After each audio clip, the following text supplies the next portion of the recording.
Hi there, I'm Vicki McCarthy from Aussie Stampers. Thank you very much for joining me again today. Today's bright and beautiful box is a silver wedding cake box. You could use this for an actual wedding itself or for a silver wedding anniversary. Now I'm using the diagonal design of this paper. There are 3 designs in each packet and you get 9 sheets in a pack. So there are hearts, the tiny little hearts, there are the big spots, and there are the diagonal silver stripes. So take one of the pieces from the pack, pop it into your trimmer and cut it in half at the 6-inch mark. So you get 2 boxes from 1 sheet of vellum, and if you buy a whole packet of vellum you can get 18 boxes from the 1 pack using the varied designs. Just fold it in half, then bring in your bone folder and give it a good burnish.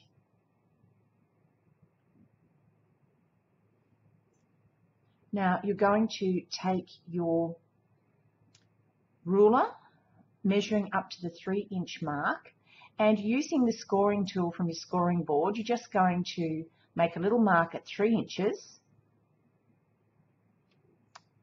at each side of your box. And then you're just going to draw a line using your scoring tool again to join that to where your fold line is. So you're just creating a triangular shape here on each side.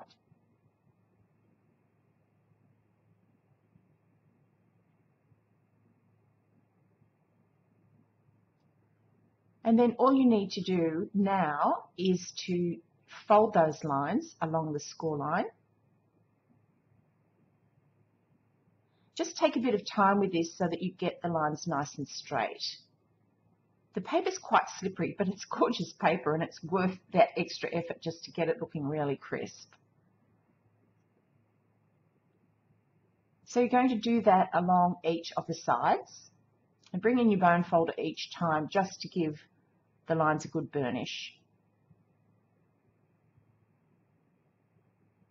You can see how I'm scoring it with my fingers first, and then if there's any little adjustments to be made, I can do that before I actually run the scoring tool over. Then the box will come together just like this. It's really simple, isn't it? Now, in order to keep the box closed, you're going to pop your fingers into the top section there and bring in a hole punch, and punch a hole in the top, turn it around to the other side and punch a hole in the other side. And this is where we're going to thread through some silver ribbon, holding the pieces together there just while you punch. And I'm taking the whole punch the same depth each side, using some of this gorgeous little silver foil ribbon that we have. This is also available in gold. And just thread that through.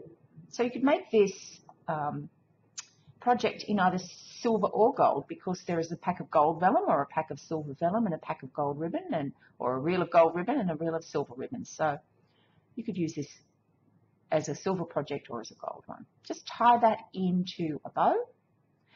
And I'm just going to curl it with the tip of my paper snips, just to give the ribbon a bit of a curl. And that's your box completed. Now for decorating your box, I'm going to bring in some of the silver foil. Now I'm using, it's a retired die that I'm using. It's the Pennants die. Now if you don't have this die, you can substitute the large scallop circle in the silver foil. Now I'm going to stamp on some Whisper White a sentiment which says congratulations. I'm using Versamark ink, and I'm going to emboss that with the silver embossing powder.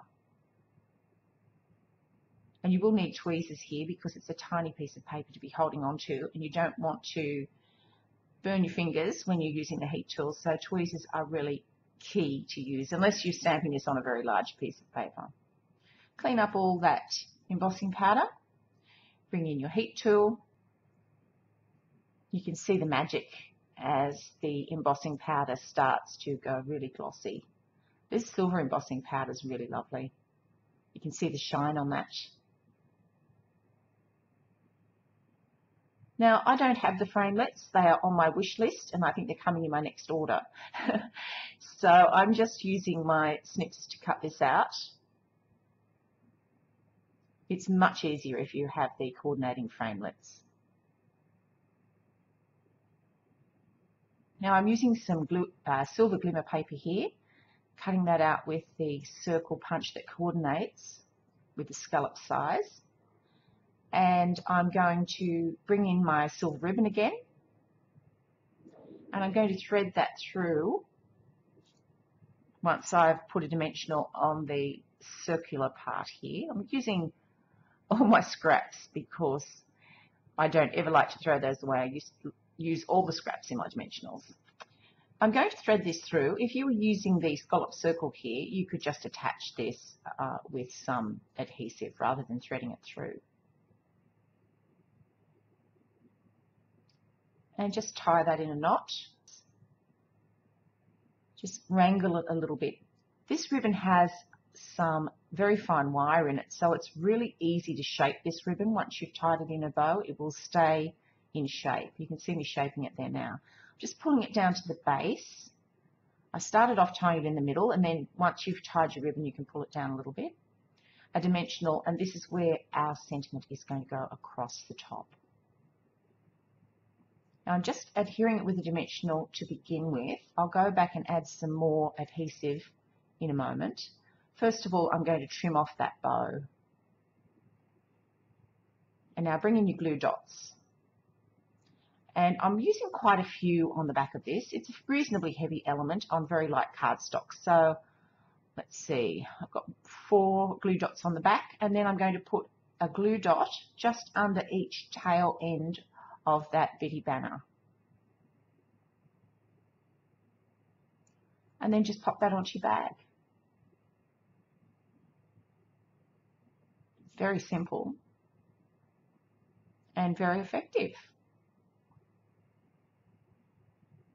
I'm just going to put it under some silver glimmer paper, and you could perhaps use more of that glimmer paper on your table setting as well in some other designs.